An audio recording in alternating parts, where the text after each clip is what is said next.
My name is Michael, and today I'm going to be talking about bringing automation to phones, mobile devices. So currently today we have scripting in our lives already. I'm sure many of you have used it before, whether it be things such as having smart devices at home, your voice assistant on your phone, macros you may have set up on your device, or maybe for developers you may have done some web scraping or set up a script to perform laborious tasks such as filling in Excel documents or other various things. But at the moment, there's a bit of a lack of support and passion in the automation on mobile devices, and very often we are at the mercy of what our phones provide to us, and it's very difficult for someone to come externally and build automation tools. But the system I propose today is supposed to work around that. So to use the system, all you'll need is a mobile device, a computer, and a script. It doesn't go anything beyond that, and it's not too complicated. And essentially how it works is you mirror your phone to your computer, a mirroring tool that's capable of interacting with the device as well. You then use computer vision to analyze the display feed, and then you can use Python or another language of your choice to take this analysis and create an output to interact with the display. But you may be wondering why use computer vision specifically. The main reason is it's non-invasive.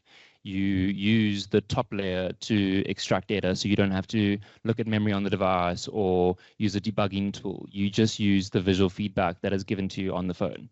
And another point is that rendered images, as in what is displayed on your phone, is extremely reliable for computer vision to see. Whereas if you take a real-world example of image classification, and a computer vision system might struggle a bit with that, but if the image is identical every single time, there'll be no worry in classifying.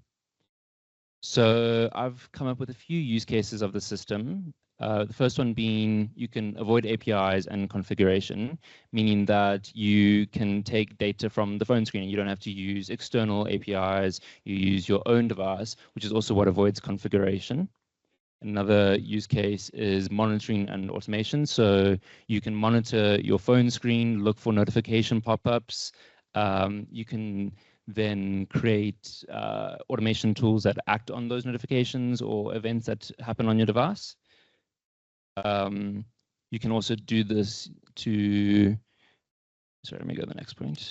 And then the final one is this can bring accessibility to places where none is available, because often developers of applications have to natively support things like screen readers. And if that's not implemented, you don't have a choice, because there's no way to really go about doing it unless you use some external software on your phone.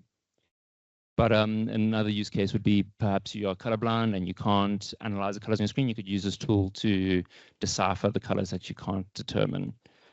So essentially, the system has a bunch of reasons why it's better. But the bottom line is that it bridges mobile automation and then brings it to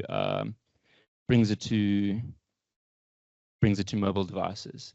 And then how I see this topic going forward is that there is a big buzz around agentic AI, which is, as you can see, only a recent topic being discussed. But the problem with these systems is that they currently act on their own environments and are often requiring the user to provide data that the system does not have access to. But this system will be able to use your device to pull the data before you even have to give it to it. So it takes out the middleman and it tries to truly act without with its own agency.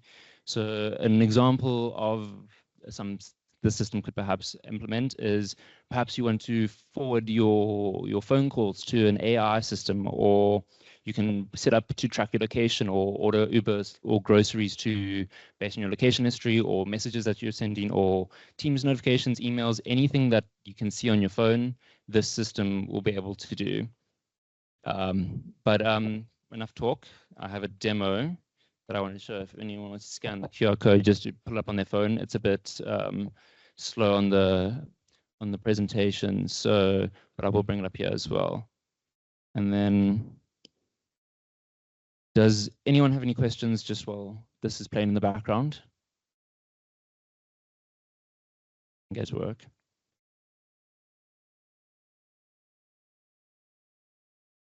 So here, this demonstration shows using computer vision to analyze a game called Block Blast and determine the best moves from there, as well as make those moves autonomously itself.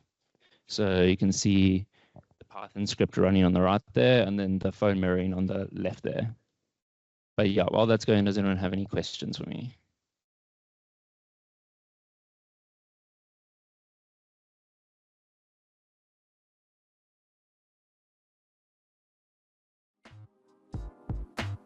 Cool. Thank you, everyone.